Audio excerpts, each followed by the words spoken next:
Este é o Zap Futebol Clube, eu sou Altino Ventura Neto.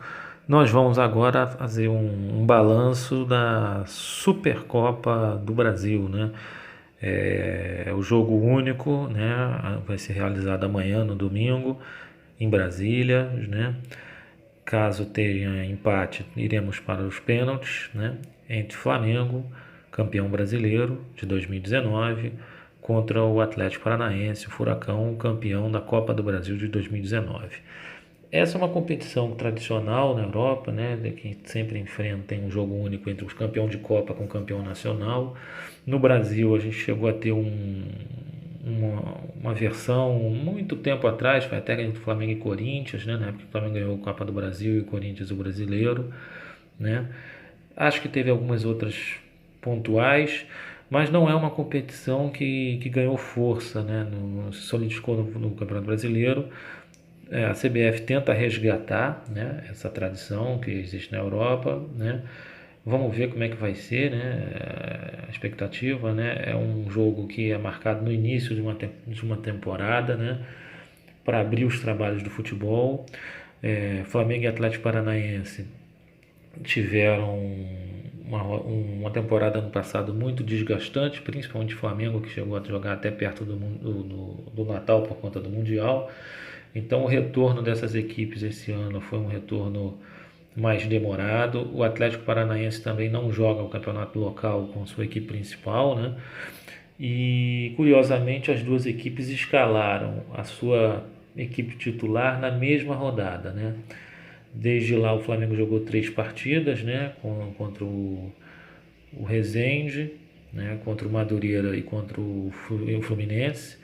E o Atlético Paranaense parece que jogou 2 só, né? Então são dois elencos sem dúvida nenhuma qualificados, né? Foram vitoriosos na temporada passada, vão se enfrentar amanhã em Brasília, ainda sem estarem nas melhor condição física, né? Eles estão ainda numa pré-temporada, retornando aos poucos, e é um jogo que os indicativos também falam que o gramado do estádio não está em boas condições, houve show lá em Brasília.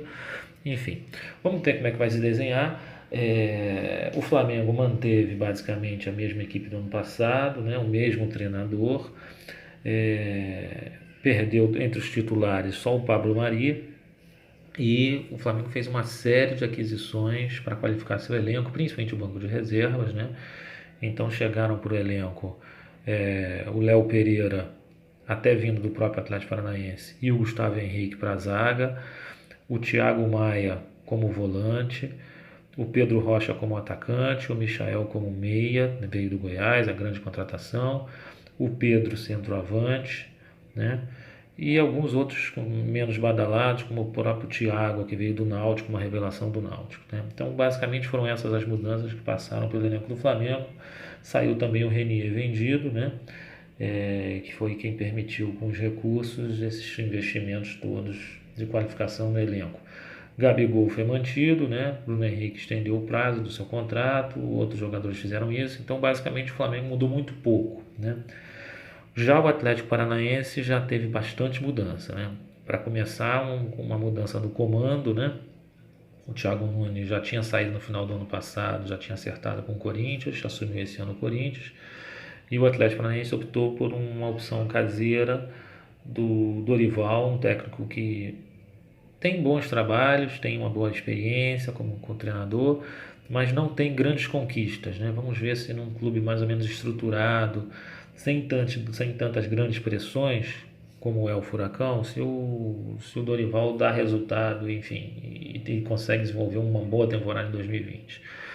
Bom, em termos de elenco, o Atlético Paranaense sofreu algumas perdas, né? Ele já tinha perdido o Renan Lodge, né? Lateral esquerdo que tinha sido vendido. Perdeu o Léo Pereira agora para o Flamengo, nessa venda agora já no início desse ano. Teve a saída do Bruno Guimarães também, que jogou o pré-olímpico. Teve a saída do Marco Rubem, o argentino, o artilheiro. O Marcelo Cirino também saiu, né? Teve a questão do Rony, que ficou em litígio com a direção, negociou com o Corinthians, com o Palmeiras, acabou não ficando, mas houve um prejuízo, porque o Rony também não vinha sendo aproveitado, a pré-temporada dele foi comprometida, né? E com relação às contratações, podemos dizer que tiveram as seguintes contratações, né? Reforços já para esse ano Atlético Paranaense. O goleiro Jandrei, que veio da Europa, que estava no futebol italiano. O Zé Ivaldo veio do Vitória, é um zagueiro, né? O lateral esquerdo Abner, da Ponte Preta.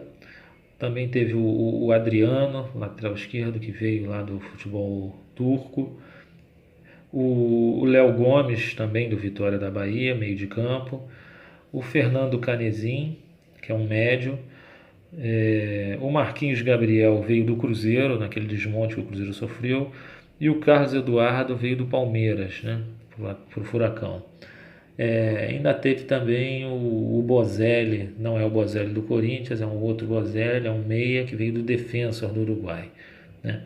Então, basicamente, foram essas as aquisições do Atlético Paranaense. É um time que ainda vai ser montado, com certeza. O Dorival é trabalhador, é um cara dedicado, né? E vamos ver como é que vai se desenrolar. Para a partida especificamente de domingo, na decisão em Brasília, jogo único, acho que o Flamengo é um leve favorito por ter mantido o treinador, por ter mantido boa parte do elenco, campeão da Libertadores e campeão do Brasileiro.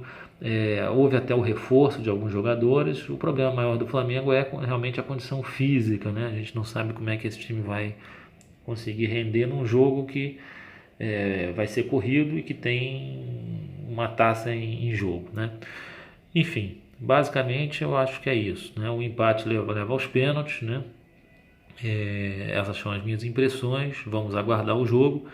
Vão lá, deixem no nosso site seus depoimentos, seus prognósticos, quem leva essa Supercopa. E se vocês gostam disso, dessa competição, acham importante o encontro e o enfrentamento do campeão brasileiro com o campeão na Copa do Brasil, lembrando que o campeão leva 5 milhões de prêmio e o vice-campeão leva 2 milhões de prêmio. É isso aí, galera.